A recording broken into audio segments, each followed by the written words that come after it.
మోటు వద్ద ఘోర రోడ్డు ప్రమాదం చోటు చేసుకుంది. లారీ కారు ఢీకొన్న ఘటనలో 6గురు మృతి చెందారు, ఒకరు తీవ్ర గాయాలయ్యాయి.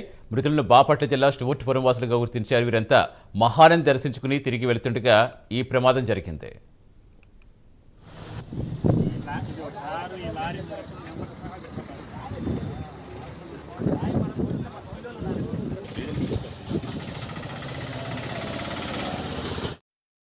పూర్తి సమాచారం ఇచ్చేందుకు మా కరెస్పాండెంట్ శ్రీనివాస్ చెబుతున్న శ్రీనివాస్, చాలా విషాదకరం. అసలు ఎంతమంది ప్రయాణిస్తున్నారు ఆ సమయంలో కారులో, అసలు ఎలా జరిగిందని చెప్తున్నారు?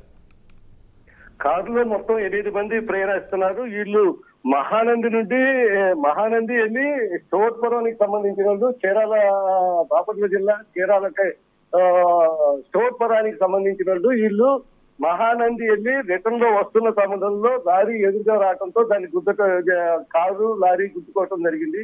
దీంట్లో కారులో ప్రయాణిస్తున్న 8 మందిలో స్పాట్ లో 6 చనిపోగా 2 మాత్రం గిద్దలూరు ప్రభుత్వ హాస్పిటల్ కి తరలించి అక్కడ చికిత్స అందిస్తున్నారు.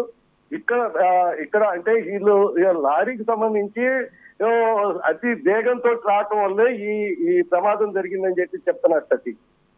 ఇంకా పూర్తి సమాచారం రావాల్సి ఉంది. వాళ్ళు ఇంకా వివరాలు పూర్తిగా ఇవ్వలేదు, ఇంకా రావాల్సి ఉంది sir. Right, thank you Srinivas.